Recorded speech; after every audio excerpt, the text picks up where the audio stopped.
Alright, we're going to tie up a thread-bodied Frenchie, pattern that's been working really well for me this year. Based off of Lance Egan's Frenchie, I saw him tie this at the Wasatch Expo. It's just a new variation. Here's one that I tied up with olive body. Here's another one I tied up with a olive body and a different hot yellow wire and collar. And yet another variation with a more cream body and olive wire and collar.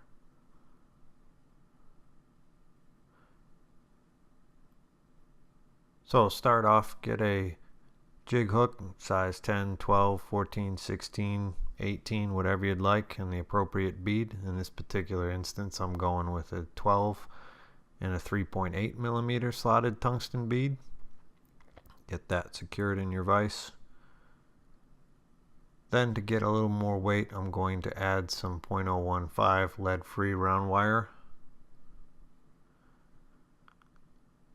I find it about 10 wraps on a size 12. Fits just about perfect. So get those wraps started as best you can with the bead.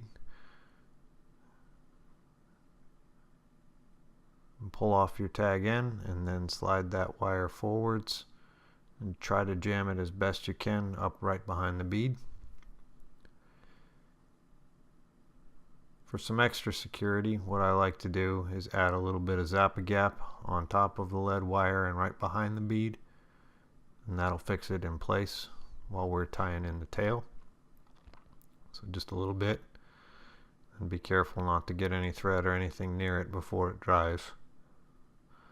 I'm going to use some dark brown UTC 140 for the body. Since it is a thread bodied fly, I go with a little bit heavier on the thread.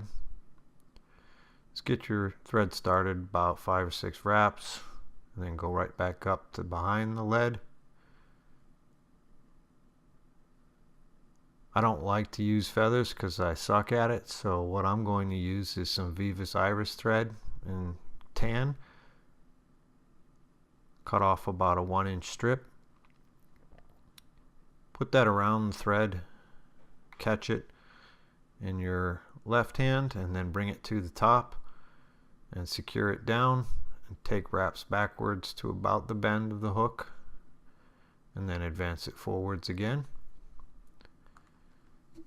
Next material will be the copper wire. Here I'm going to use UTC copper, size brassie, ultra wire.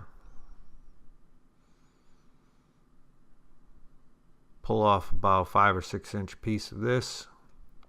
Also start it right behind the lead wire and secure it all the way back to the end of your tie-in point for your tail.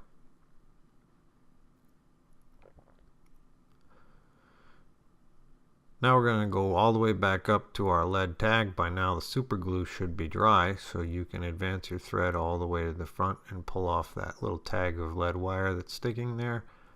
Then we want to build a taper on the body. It doesn't have to be that much of a taper, but you would like it to be relatively even.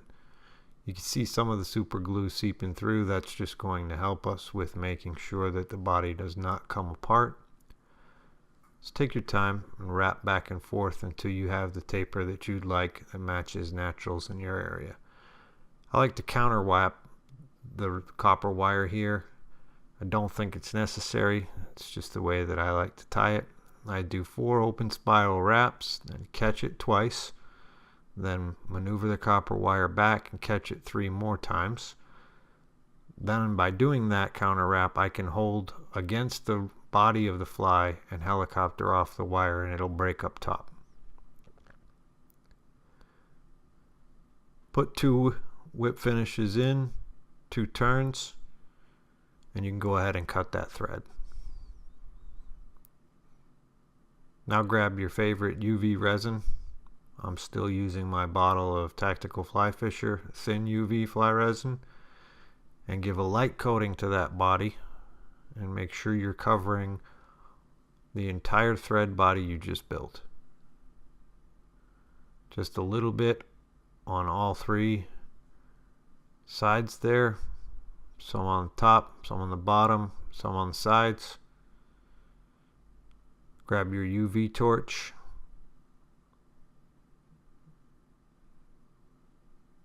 And give it a good shot of UV. I usually like to do it for about 10 seconds as I'm using the rotary function.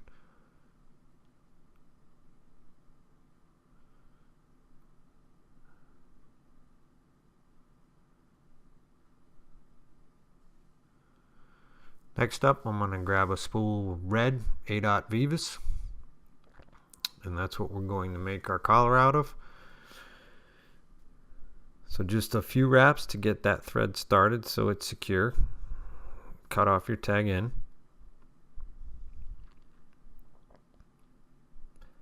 Then pick up your ice dub in UV shrimp pink.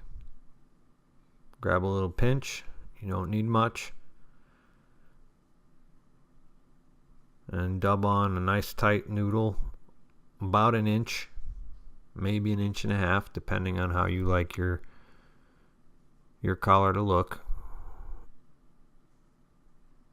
I like to dub mine really tight. And wrap that dubbing so it covers the back of your red thread and all the way to the front, behind the bead. Grab your whip finisher and execute 2 3-turn whip finishes.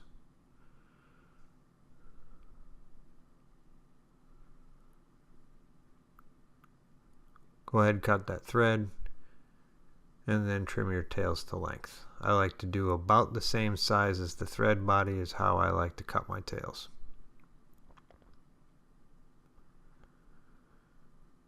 And that's it. It's been working awesome for me. Give it a whirl.